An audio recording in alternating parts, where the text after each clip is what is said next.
Special حلیم۔ ہر سال کی طرح اس سال بھی ماہ رمضان کی نایاب پیشکش، زعفران مطعم اسپیشل حلیم، خالص کوٹلے کا گوشت، اصلی گھی و عمدہ اعلیٰ مسالے دار سے تیار کردہ زعفران مطعم اسپیشل حلیم، ذائقے داروں کی پہلی پسند زعفران اسپیشل حلیم۔ بسم اللہ الرحمن الرحیم، نحمدہ ونصلی ونسلم علی رسولہ وحبیبہ الکریم، اما بعد۔ کل بروز ہفتہ 26 رمضان مبارک یعنی لیلۃ القدر تھی۔ کل تاریخی مکہ مسجد میں عوام کا بہت ہجوم تھا، اور ہمارے پاس یہاں آخری عشرے میں نماز تہجد کا تسلسل چل رہا ہے 3 پاروں کا، اور کل بھی وہ تسلسل کی کڑی تھی، تو سارے مصلی جمع تھے، اور لیلۃ القدر کی وجہ سے مصلیوں میں اضافت بھی تھی، یعنی 600-700-800 مصلیاں ہوا کرتے تھے یا 1000 مصلی ہوا کرتے تھے، لیکن کل لیلۃ القدر کی وجہ سے میں سمجھتا ہوں 2-2.5 ہزار مصلی تھے، اور نماز تہجد جاری تھی، سارے مصلی سماعت میں محو تھے، اور میں قرآن کی تلاوت کر رہا تھا نماز کی حالت میں کہ اچانک یعنی 6ویں رکعت تھی، اس میں ایک شخص لوگوں کو پھلانگتا ہوا، سارے مصلیوں کو پھلانگتے ہوئے وہ میرے بازو آ کے قریب آ کے بیٹھ گیا، اور کچھ دیر کے بعد میں سلام پھیرا تو عجیب و غریب حرکتیں کر رہا تھا وہ، اور معلوم ہوا کہ وہ نان مسلم تھا، یعنی غیر مسلم تھا، اور پھر سارے مصلیوں نے اس کے اوپر بڑا غیظ و غضب کا مظاہرہ کیا، اور اس سے پوچھ تاچھ کی کہ بھئی کیوں ایسا پھلانگتے ہوئے، عجیب کیفیت کرنے لگا، اور مجھے بھی کچھ تشویش ہوئی کہ بھئی یہ کون شخص ہے وہ، اور کیا کرنا چاہ رہا ہے، اور بعض مصلیوں میں تو یہ فکر آئی کہ یہ کہیں حملہ تو نہ کر دے،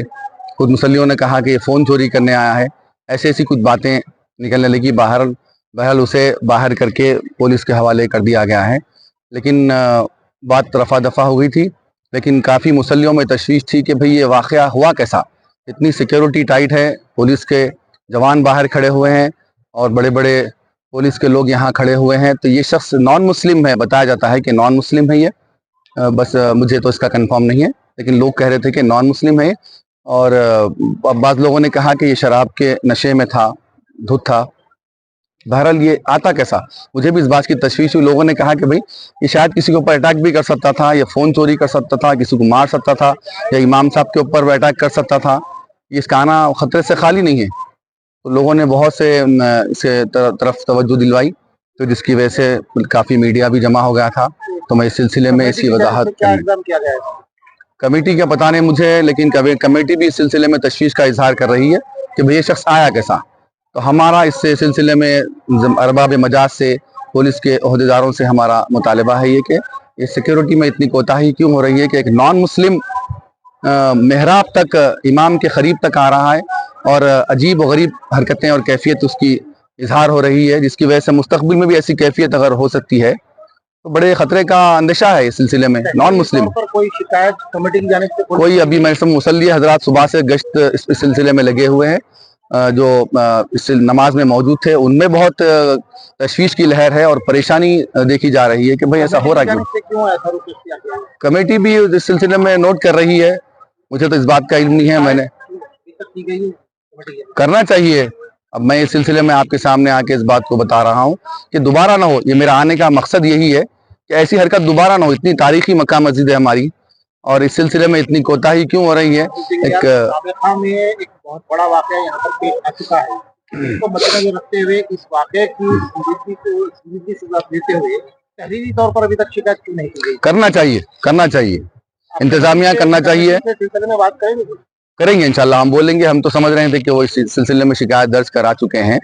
لیکن پتہ چلا کہ نہیں ہوئی ابھی شکایت، اس سلسلے میں آپ حضرات کا سامنا ہو گیا ہے، تو میں اپنی بات کیونکہ میں اس سلسلے میں واقف ہوں، میرے بازو آ کے بیٹھ گیا وہ محراب میں، جب ہم نماز پڑھا رہا تھا تو وہ شخص میرے بازو آ کے بیٹھ گیا اور عجیب کیفیت کرنے لگا، نماز کی حالت میں ہوں میں۔ اب یہ انتظامیہ سے بات کرنا پڑے گا، وہی نکالیں گے جو کیفیت میں دیکھا تھا، میں آپ کے سامنے وہ رکھ رہا ہوں کہ یہ بہت خطرے سے خالی نہیں ہے یہ کیفیت، کہ دوبارہ نہیں ہونا چاہیے کہ ایک نان مسلم شخص بتایا جا رہا ہے کہ ایسے لوگوں کو پھلانگتا ہوا سجدے کی حالت میں ہے لوگ،